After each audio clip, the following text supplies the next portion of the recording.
Bismillahirrahmanirrahim. Selamat pagi. Assalamualaikum warahmatullahi wabarakatuh. Perkenalkan, nama saya Nurse Nana Fosin Azari, MKOP Spesialis Keperawatan Jiwa. Saya merupakan dosen di Stikes SD 4 di Ponorogo.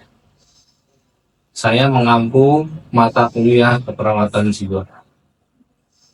Pada kesempatan kali ini, saya akan membuat video pembelajaran sebagai prasyarat dalam mengajukan sertifikasi dosen pada tahun 2025. Untuk itu, izinkan saya menjelaskan RPS atau Rencana Pembelajaran Semester di mata kuliah keperawatan jiwa. Mata kuliah keperawatan jiwa ini akan dilaksanakan di semester 4 sebanyak 3 SKS dengan perincian 2 SKS itu teori dan 1 SKS adalah praktikum. Untuk diketahui, 1 SKS teori itu adalah 7 kali pertemuan, sehingga apabila 2 SKS teori berarti akan ada 14 kali pertemuan pada semester 4 ini. Kemudian 1 SKS praktikum ini adalah sebanyak 14 kali pertemuan. Mata kuliah keperawatan jiwa ini adalah mata kuliah yang menguraikan tentang perspektif keperawatan jiwa, tren dan isu keperawatan jiwa, konsep model keperawatan jiwa, terapi modalitas, kemudian terapi aktivitas kelompok, psikofarmaka, asuhan keperawatan pasien dengan masalah psikososial dan gangguan jiwa. Kemudian rancangan pembelajaran ini dikembangkan dengan berbagai strategi sehingga memungkinkan mahasiswa dapat menyelesaikan capaian pembelajaran dengan baik dan tepat waktu. Adapun materi atau pokok bahasan dalam mata kuliah keperawatan jiwa ini terdiri dari 12 pokok bahasan. Yang pertama adalah konsep keperawatan jiwa.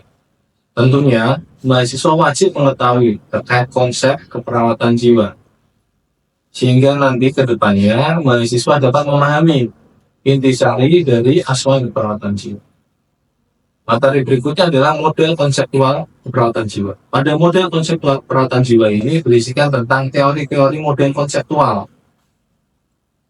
yang ada di keperawatan jiwa tentunya, seperti Kallista Roy, kemudian ada Orem, dan sebagainya. Berikutnya adalah terapi modalitas. Terapi modalitas ini adalah terapi utama di keperawatan jiwa. Penting bagi mahasiswa untuk mengetahui jenis-jenis dan cara pelaksanaan dari terapi modalitas, sehingga nanti mahasiswa dapat melakukan asuhan keperawatan sesuai dengan intervensi yang ada di asuhan keperawatan jiwa. Berikutnya adalah terapi aktivitas kelompok. Terapi aktivitas kelompok ini juga merupakan salah satu terapi utama di keperawatan jiwa. Namun, di terapi aktivitas kelompok ini tentunya dalam pelaksanaannya bersama-sama dengan banyak pasien. Selain itu, pokok bahasan inti berikutnya adalah asuhan keperawatan dengan klien kecemasan. Terus asuhan keperawatan klien, kemudian asuhan keperawatan klien dengan kehilangan, asuhan keperawatan klien dengan gangguan citra tubuh. Ketiga materi ini, asuhan keperawatan dengan kecemasan, kehilangan, dan citra tubuh, merupakan asuhan keperawatan psikososial. Kemudian lanjut asuhan keperawatan untuk gangguan. Yang pertama adalah dengan isolasi sosial, atau biasa disingkat dengan ISOS, kemudian HPD rendah atau biasa disingkat dengan HDR, kemudian asuhan keperawatan resiko perilaku kekerasan atau biasa disingkat dengan RPK, kemudian ada defisit perawatan diri atau biasa disingkat dengan DPD, dan yang terakhir adalah asuhan keperawatan dengan halusinasi. Untuk mencapai capaian pembelajaran tersebut, tentunya kita membutuhkan suatu referensi atau dasar pustaka yang ada. Kami dalam membuat atau dalam melakukan pembelajaran ini atau dalam menyusun RPS ini mengambil beberapa materi yang ada di perpustakaan tentunya, dan juga jurnal-jurnal terkait asuhan keperawatan jiwa baik dari saya ataupun tim dari keperawatan jiwa lainnya. Selanjutnya, dalam pembubutan nilai ini ada beberapa persentase yang kami bagi. Yang pertama UTS. UTS itu pembobotan nilainya sebanyak 20%. Kemudian ada UAS, ini juga 20%. Kemudian ada skill laboratorium, ini adalah 25%. Dan juga ada tugas mandiri atau seminar sebanyak 20%, dan soft skill atau kemampuan mahasiswa dalam menguasai emosional atau attitude mahasiswa ini, ulangi, dan soft skill ini sebanyak 15%. Sehingga apabila di total jumlahnya adalah 100%. Harapannya dengan pembobotan nilai ini akan lebih objektif dalam menilai kemampuan mahasiswa dan tidak tertumpu pada satu poin penilaian saja. Sekian penjelasan rencana pembelajaran mata kuliah keperawatan jiwa dari saya. Kurang lebihnya mohon maaf. Wassalamualaikum warahmatullahi wabarakatuh. Izin atasan, pimpinan saya ambil alih. Duduk siap, gerak. Bro. Lapor. Tingkat 1, jumlah 47, kurang 1, hadir 46. Keterangan 1 sakit atas nama Ara. Selanjutnya izin mengikuti pembelajaran. Laporan selesai. Lanjutkan.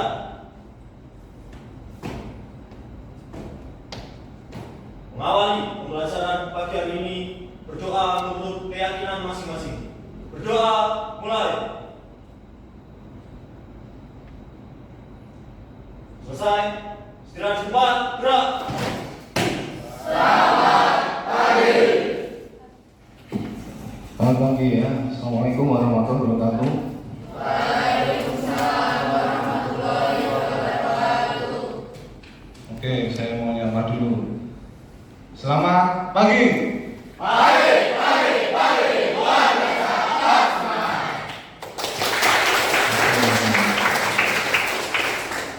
Baik ya, alhamdulillah ya, pagi ini tadi yang sakit cuma 1 orang ya. Berarti yang lain hadir ya. Mas Guru, sudah mau bersamai lagi ya. Duduknya agak santai, nggak apa-apa ya. Baik, hari ini kita akan diskusi terkait harga diri rendah ya. Harga diri. Jadi di kebutuhan konsep Maslow itu harga diri ini nomor 4 ya. Nomor 4 setelah harga diri nanti aktualisasi diri. Masih ingat nggak kemarin yang nomor 3 apa?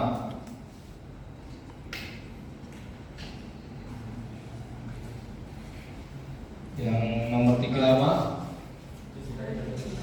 Betul, yang memiliki dan dimiliki atau dicintai dan mencintai ya. Nah ini nanti jadi teman-teman dalam mencapai harga diri itu nanti akan ada yang namanya konsep diri. Konsep diri itu nanti ada 4 ya kalau di sini. Ada juga yang dikatakan konsep diri itu 5. Nanti ada identitas diri, peran, ideal diri, harga diri, dan juga nanti ada self esteem ini. Konsep diri sendiri adalah cara individu memandang, menilai dan memahami diri secara menyeluruh ya. Yang mau mencatat, yang tidak masalah ya. Hal ini mencakup keyakinan, persepsi, emosi, dan nilai yang secara kolektif membentuk identitas unik seseorang sebagai kerangka mental yang fundamental. Konsep diri secara signifikan mempengaruhi perilaku, pilihan hidup, dan cara seseorang berinteraksi ya teman-teman. Jadi konsep diri adalah cara pandang kita ya, cara pandang kita. Konsep diri bisa diartikan sebagai nilai. Contohnya, saya waktu ada pasien yang datang ke saya ya, konsultasi, saya di rumah buka klinik hipnoterapi, ada yang konsultasi saya dari Pak, coba Bapak angkat tangan. Kira-kira dia ngikutin nggak? Ngikutin, angkat tangan. Pak, tangannya disampaikan Pak, ngikutin. Pak, sekarang Bapak coba buka bajunya, Bapak teriak-teriak di luar. Ngikutin nggak? Yang bilang tidak itu nilai dirinya seperti itu. Tapi ada pasien saya yang dia mau mengikuti gitu. Ini berarti nilai diri tadi, konsep diri tiap orang berbeda-beda. Ada yang bagi dia itu tidak masalah. Aku tuh kesini tuh pengen sembuh dari aku wes yang diomongi dosen. Apa sih diomongi sama terapisnya saya ikut. Ada yang dia berpikir, kok nggak rasional ngapain ya? Nah ini adalah nilai ya. Tiap manusia itu punya nilai berbeda-beda. Dan nilai itu terbentuk sejak lahir ya. Sejak lahir, waktu bayi itu sudah terbentuk. Kok bisa Pak? bayi ada yang dipegang si A, si B, ada yang nggak nangis, ada yang nangis. Ini salah satu bentuk konsep dirinya, ya. Cara dia mengenali gitu. Pak, tapi waktu bayi katanya ibu saya tuh, saya kalau bayi dipegang sana sini nggak nangis Pak. Tapi kok sekarang saya merasa nggak pede, kurang percaya diri ya.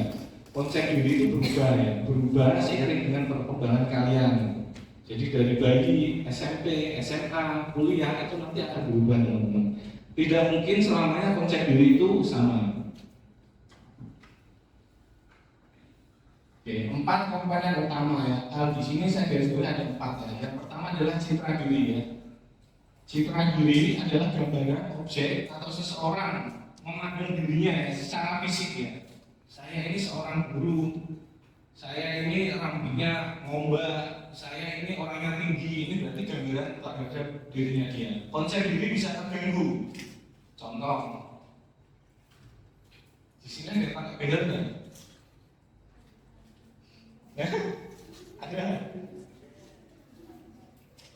Gak apa-apa ya. Pakai bagel itu berarti penilaian emosional yang diberikan individu terhadap diri sendiri, baik itu positif maupun negatif. Contoh, saya pantas dicintai, saya tidak kompeten.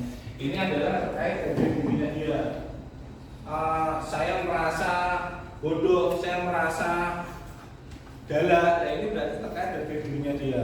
Kalau seseorang, kalian ketemu pasien nih, pasiennya sampai bilang saya ini bodoh, saya nggak mampu, berarti harga dirinya positif atau negatif? Negatif ya, berarti ada masalah. Dan kalau kalian di sini nih, terutama nanti di kelas ini ketemu ada teman kalian yang bisa mengungkapkan seperti itu, saya itu berarti saya itu bodoh, saya itu nggak ada gunanya. Itu meskipun ngomong gitu aja, tapi dia ngomongnya sama serius ya. Kalau bercanda enggak, tapi kalau dia ngomongnya serius berarti ini nanti bisa berujung untuk bunuh diri ya, berarti ya. Jadi kalian harus peka, kan banyak kasus tuh mahasiswa di salah satu universitas itu ya kayak gitu ya, berapa angka bunuh dirinya tinggi. Nah itu ternyata harus punya sudah dia sebenarnya sudah ada tanda-tandanya, dia mengatakan hal seperti itu, tanda dan gejalanya. Tapi mungkin temennya, mungkin ada dia mainan, bercanda, tapi kita bisa lihat kalau dia sambil serius merenung, tiba-tiba ngomong itu nama bunuh ini, hidup ini ya itu bahaya. Nanti bisa dilaporkan ke saya. Takutnya kan nanti tak kasih tahu kalau mau bunuh diri jangan di sini. Nanti kan sama sendiri. Udah ya. Ya nanti kita terapi bareng-bareng. Kemudian ada ideal diri, versi diri yang diinginkan atau diaspirasikan seseorang yang mencerminkan standarnya. Contoh, saya ingin menjadi pemimpin yang inspiratif. Ini ideal dirinya. Intan, kamu mau jadi apa? Berarti cita-cita itu termasuk dari ideal diri ya. Ada nggak di sini yang cita-cita mau jadi presiden? Siapa? Presiden di rumahnya boleh ya. Tapi kalau dia cita-citanya Amin ini jadi presiden di Indonesia, realistis nggak? Ya masih bisa realistis kan, masih bisa tercapai ya. Beda cerita kalau gini, mohon maaf ya, orang yang maaf kali ya, yang kakinya dua-duanya sudah diamputasi, kemudian dia cita-citanya kepingin jadi atlet lari gitu ya, kan nggak realistis kali itu ya. Jadi cita-cita atau ideal diri itu nanti ada realistis sama tidak realistis ya. Dilihatnya dari tadi kemampuannya mampu nggak gitu. Kalau nggak mampu ya berarti nggak realistis, tapi kalau mampu ya realistis gitu ya. Nanti kalau kalian praktek di rumah sakit jiwa, Pak, cita-citanya apa Pak? Oh, saya ingin jadi dokter, realistis nggak? Nggak realistis ya, karena dia orang gangguan jiwa, ingin jadi dokter nggak realistis ya. Karena kalau pasien-pasien gangguan jiwa itu bisa sembuh nggak? Anda jadi orang gangguan jiwa bisa sembuh nggak? Bisa ya, tapi nanti kalau kalian praktek di RSJ ya, pasien gangguan jiwa itu sampai 20 tahun, 30 tahun sembuhnya susah. Kamu kenapa? Kamu nangis semalaman ya? Kayak kurang tidur ini. Oke, itu ideal diri ya. Kemudian identitas diri ya. Keyakinan mendalam seseorang tentang karakteristik unik yang membedakan dari orang lain ya. Contoh, saya seorang introvert, saya menganut Buddha, ini identitas dirinya. Jadi dia bisa memandang dirinya, saya itu siapa? Saya ini seorang dosen, bisnis kesedam, berarti identitas diri saya oke. Tapi ada orang yang ditanyain kamu tuh siapa, itu juga bingung. Nah, ini biasanya pada masa remaja, karena masa remaja itu nanti perkembangannya adalah masa untuk mencari jati diri ya. Jadi kalau di remaja itu nggak jelas konsepnya. Kalau remaja itu kadang nanti main sama A, sama B, kemudian kadang pulang malam, kadang nggak pulang gitu. Nah ini maksudnya sebenarnya dia mencari jati diri. Aku ini sebenarnya nyamannya di mana sih? Nah ini nanti kalau kalian sudah punya anak masa remaja, hati-hati ya. Jangan terlalu ditekan, tapi juga jangan terlalu dilepas ya. Jadi harus tetap dipantau. Nah ini kan kalian juga masih remaja nggak sih? Remaja ya, remaja pertengahan sama akhir ya. Nanti remaja ada 3, awal, akhir, tengah gitu ya. Kalau setelah ini nanti menikah sudah masuk ke dewasa. Dewasa awal, tengah, dan akhir. Selain 4 komponen utama, konsep peran juga penting ya. Peran, ada lagi tentang peran. Kalian di sini perannya apa Mas Satrio? Perannya apa? Mahasiswa. Selain mahasiswa apa? Selain mahasiswa apa? Sebagai anak ya, sebagai anak punya orang tua ya. Tidak mungkin saya pun sudah dewasa, kalau masih punya orang tua masih hidup ya berarti perannya tetap melekat ya sebagai anak. Nah orang ini perannya akan banyak. Nah peran itu apa? Peran adalah serangkaian pola sikap, perilaku, nilai dan tujuan yang diharapkan masyarakat. Jadi ada harapan dari masyarakat. Contoh yang mohon maaf. Ada si A ini istilahnya nggak diinginkan sama orang tuanya. Kira-kira dia nanti dapat berperan jadi anak enggak? Ya kurang bisa maksimal karena nggak ada yang mengharapkan gitu ya. Kecuali mungkin dia ketemu lagi nanti ada ibu asuh. Tapi selama dia nggak punya atau nggak dianggap di masyarakat itu, mohon maaf saya kemarin lihat ceramah itu. Jadi kan ada anak haram gitu ya, anak haram. Jadi di lingkungan di suatu tempat itu kalau ada anak haram dia benar-benar nggak diakui. Padahal kan salah. Anak itu kan nggak ada yang haram gitu ya. Cuman yang dosa kan orang tuanya. Jadi anaknya sebenarnya enggak. Gitu. Nah ini tadi ya. Jadi peran ini adalah serangkaian harapan dari masyarakat untuk kita. Gitu. Robi, kamu punya peran jadi ketua RT enggak? Kenapa? Belum apa? Belum saatnya. Tapi ada di tempat saya itu, saya kira umurnya termasuk hampir sama lah kayak saya jadi ketua RT gitu. Ini termasuknya muda, ketua RT biasanya sudah tua-tua ya. Ini termasuknya muda, padahal di situ banyak orang yang tua. Tapi kenapa dia jadi ketua RT? Berarti kan dia punya peran ketua RT. Kenapa? Akhirnya dia punya peran ketua RT. Ya, karena ini tadi dia diharapkan oleh masyarakat jadi ketua RT, makanya dia terbentuklah peran RT. Lain tadi Mas Satrio jadi yang anggota BEM, dia punya peran anggota BEM. Nah, kok bisa? Karena teman-temannya mengakui ya, oh ini dia kan BEM, jadi dia punya peran sebagai anggota BEM. Ketuanya siapa ya sekarang ya? Siapa?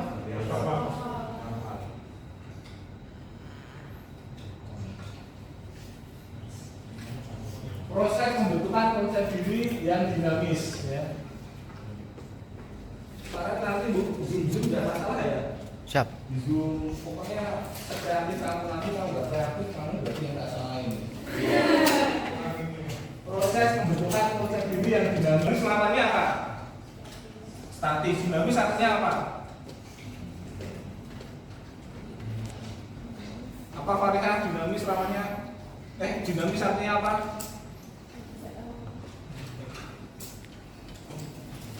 Apa laras dinamis artinya?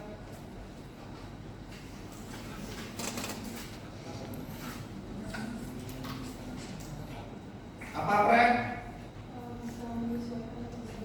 Jadi dinamis itu lawan dari statis. Dinamis kalau statis itu dia stagnan, dia mas. Tapi kalau dinamis itu dia fluktuatif bisa berubah gitu ya. Itu dari dinamis. Jadi proses pembentukan konsep diri yang dinamis. Tadi ya saya bilang ya konsep diri itu bisa berubah-ubah ya teman-teman. Yang pertama refleksi atau looking to yourself, artinya apa? Individu membentuk konsep diri berdasarkan persepsi atau bagaimana orang lain menilai dirinya. Misal, Ibu Cipitan akan menginternalisasi bahwasanya saya ini anak pintar gitu. Anak saya sering tahu anak soleh, ibadah. Harapannya ya nanti tuh dia terkonsep oh saya itu anak soleh. Jadi saya perilakunya harus ya kayak anak soleh gitu ya. Dan teman-teman nanti kalau punya anak, anaknya itu nakal banget, jangan sampai dibilangin dasar anak nakal, jangan seperti itu ya. Ini banyak sekali orang tua adalah seperti itu. Anak nakal dan ini jangan, karena nanti akan terkonsep dia. Saya pernah punya pasien hipnoterapi itu anak SMA. Dia bapaknya itu petinggi polisi ya, terus ibunya apa kerjanya saya lupa. Bapaknya ini di Jakarta, jadi di rumah itu dia mungkin kurang perhatian, akhirnya suka main dan sebagainya. Tapi ibunya tuh sering bilang gini, kamu tuh anak benar-benar istilahnya nggak bisa diatur. Ya, terus dia berkonsep ini, saya akan mengikuti omongan ibu saya, biarin ibu saya nanti menyesal kayak gitu. Jadi akhirnya dia jadi anak yang nggak benar gitu. Dia cerita ke saya, alasannya jadi nggak benar tuh kayak gitu. Nah, jadi nanti hati-hati ketika punya anak, kalau mengatakan ya beli itu yo jadi pendem ya, dipendem ya. Ini karena banyak yang muslim ya, saya kasih kisah yang satu terkait muslimnya. Jadi ada imam Masjidil Haram namanya Syekh Sudais. Ya, anda aja tahu ya, Syekh Sudais itu kalau di dunia Islam beliau sangat terkenal ya, bacanya mengenali pola yang membatasi potensi diri. Kamu harus coba ini, kamu berpikir gini, kenapa sih kok aku sambil gugup ya? Coba dianalisa. Contoh gini, contoh tampil di depan gugup itu kalau mau orang gini rasanya gemeter gitu. Berarti kita bisa, berarti kalau saya mengambil di depan jangan memandang matanya, kita mandang jidatnya atau mandang ke bawah, bisa seperti itu. Contohnya, saya ada pasien, jadi dia datang ke saya itu ngomong kalau dia itu apa ya, gagap ada yang gagap dari sini, gagap kita. Dia kalau ngomong tuh gagal, itu bisa disembuhin nggak? Gagap tuh bisa disembuhin nggak? Bisa nggak? Bisa. Ada yang ngomong nggak bisa? Kamu ya Cynthia, kamu nggak bisa? Kalau nggak bisa kenapa? Kok bisa begitu?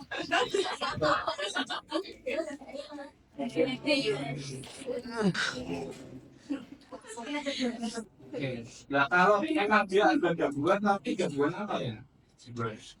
Aku gajah itu sebenarnya nggak mungkin anak kecil dari kecil itu tiba-tiba dia gagap tuh nggak mungkin ya. Kalau saya buktinya kayak ditukin dia lahir itu gagal. Ya. Makanya ketika orang yang datang ke saya ini dia kok gagal, tanya dulu gagal dari kecil nggak? Terus mulai gagap kapan? Kalau nggak salah SD. Tak telusuri akarnya. Oh pernah nggak pas SD itu ada kejadian nggak menantang? Terus dia cerita, oh ingat saya tuh SD pernah dibully sama teman, jadi dia posisinya di tembok terus diputeri sama orang teman-temannya, dimarahi sama teman-temannya. Waktu itu dia mau ngomong tuh susah gitu. Oke, saya simpan dulu untuk kejadiannya. Terus saya tanyain, ya terakhir pernah kejadian gagap tuh kapan? Terus dia cerita, dia cerita waktu itu kerjaannya dia apa ya? Saya lupa. Waktu itu dia dihadapkan di depan, kemudian dia diputeri sama teman-temannya. Waktu itu dia mau ngomong akhirnya gagap yang muncul ya, berarti ini kejadiannya sama. Intinya dia gagap itu ketika dia dihadapkan pada kondisi dikerumunin orang dan ngomongnya bareng-bareng, nah itu muncul gagapnya. Karena pas SD dia dengan kejadian seperti itu kan takut mau muncul ngomong susah. Ya kalau sudah bisa introspeksi diri sampai mengenali seperti itu nanti terapinya gampang teman-teman. Tapi banyak orang yang tidak bisa menganalisa seperti itu. Intan kamu punya trauma? Ada nggak? Oh, punya trauma? Oh, takut fobia? Ada yang punya fobia? Fobia itu juga sama. Orang fobia kan nggak mungkin dari lahir fobia. Pasti dia ada suatu keadaan yang menyebabkan dia fobia. Nah itu kalau orang fobia bisa menganalisa itu. Kalau saya itu fobianya kenapa sih dulu dan sebagainya. Itu nanti di terapi akan gampang. Jadi untuk pertama itu kita harus mampu mengenali ya diri kita ya, potensi yang membatasi diri kita itu apa nih. Jadi kita akan melawan potensi itu. Melawan pembatasan diri ini kan. Kemudian membangun identitas autentik yang sejalan dengan sikap diri Anda sebenarnya bukan siapa yang diharapkan orang lain. Soalnya begini, ada nggak yang masuk sini itu orang tua atau orang lain? Kalau ada itu harus segera di netralisir, harus segera dihilangkan. Kalian nggak pikirkan terus, mohon maaf ya. Anak saya motivasi saya masuk sini itu karena orang tua saya. Mohon maaf kalau orang tua itu kan nggak selamanya ada. Bisa jadi nanti tengah jalan meninggal. Kalau motivasinya itu, nanti kan hilang motivasinya. Terus kalian mau kemana? Hilang arah. Gitu. Jadi dalam bermotivasi itu harusnya sesuatu yang ke depannya itu terus bisa survive untuk dicapai tentunya. Jangan cuma saat ini aja. Saya dulu waktu D3, saya punya teman, katanya dia motivasinya masuk sini apa? Karena pacarnya yang dulu nggak bertahan 1 tahun dia lupa. Kenapa?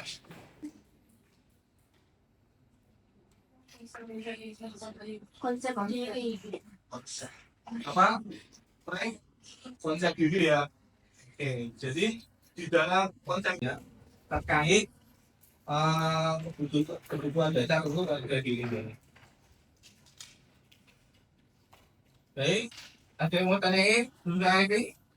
Ya. Oh ya, apa?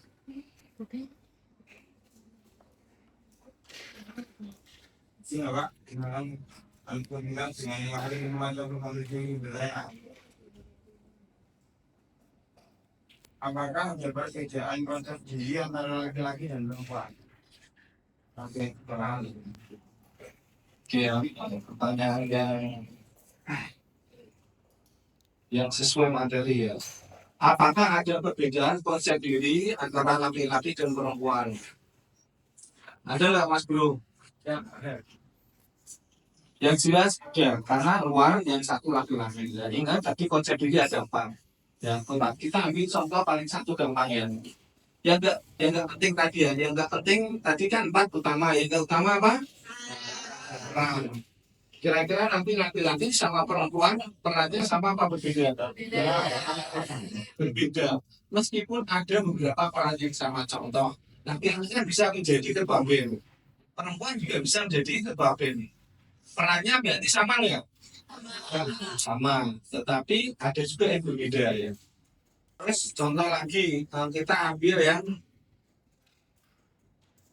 tadi ada ideal diri ya. Ideal diri itu terkait dia motivasinya dia. Intan masalah cuma nanti ada beberapa poin yang sama ya.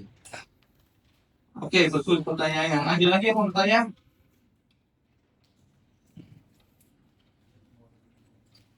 Konsep diri dan harga diri ya. Oke, kalau nggak ada cukup kita ini silakan laporan.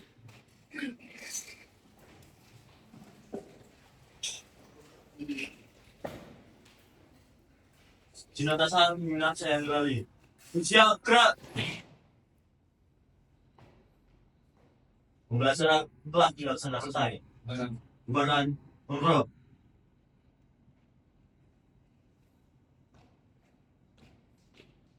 Mengakhiri pembelajaran berdoa mulai.